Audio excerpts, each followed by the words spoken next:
Hello, dear friends. I'm Linzi Stimpfly, and it's time for your Monday Sparkle Up.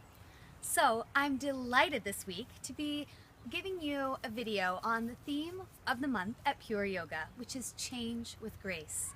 And allow me to open this with a beautiful quote that was put out with all the literature surrounding this theme. I really want to share it with you, and then stick around for my top 2 tips for changing with grace.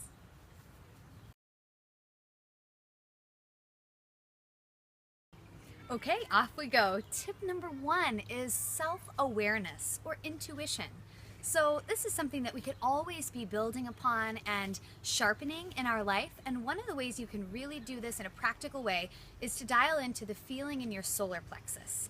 Because this is that gut feeling that everyone always talks about and references. And so just notice as thoughts come in and out, which thoughts feel good right here and which ones sort of sour your stomach or don't feel so good, which don't land on you. And then you'll have a sense of how your intuition is speaking to you and move toward that which feels good and move away from that which feels bad. So tip number 1 is harnessing and honing your intuition. Tip number 2 is seek, celebrate, and choose from the influx of new. So there have been so many new ideas that have come about in the last 20 or 30 years that have really advanced our understanding of life. Some of them like neuroplasticity, our ability to impact the wiring of our brain. It's fascinating. And also work around the law of attraction and how thoughts turn into things and how we can impact our life experience based on what we're focusing on. And also even think about things like the power of optimism and how much more we know about things like that. It's really amazing. So you really have the opportunity to choose from such a multitude of new ideas that were not available to people 20 to 30 years ago. It's just amazing.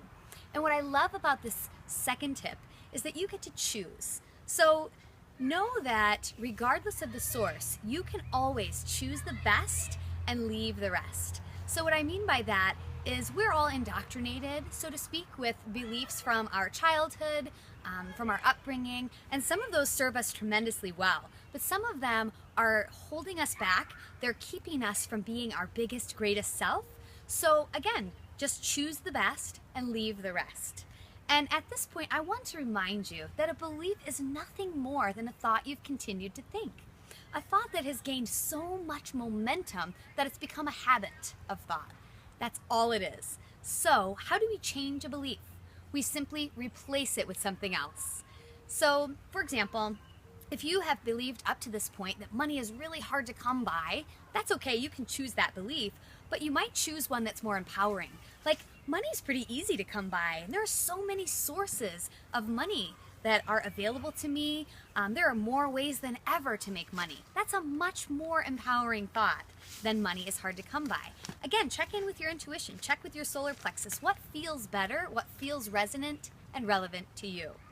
So, in that vein, step number 2 is all about auditing your life and kind of breaking it up into segments or topics. Looking at your life like relationships, marriage, family, parenting, and start to think about what are your current beliefs. Here's a quick example.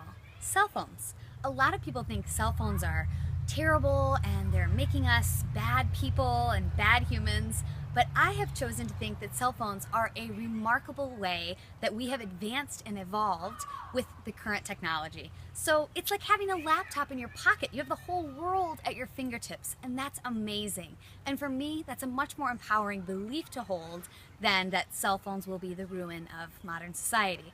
So that's an example of how you can start to look at different topics and choose your beliefs. That brings me to my last point, which is that we have the luxury of astounding choice in today's world. There's never been more variety of ideas for you to choose from. It's nearly infinite, and it's growing in every nanosecond. More and more variety from which you can choose what's most relevant and resonant to you. So choice abounds, my friends. What are you doing with it? Are you choosing your beliefs, taking the best and leaving the rest? Or are you digging your heels in on beliefs that don't even sustain and support you? I think it's a question worth asking.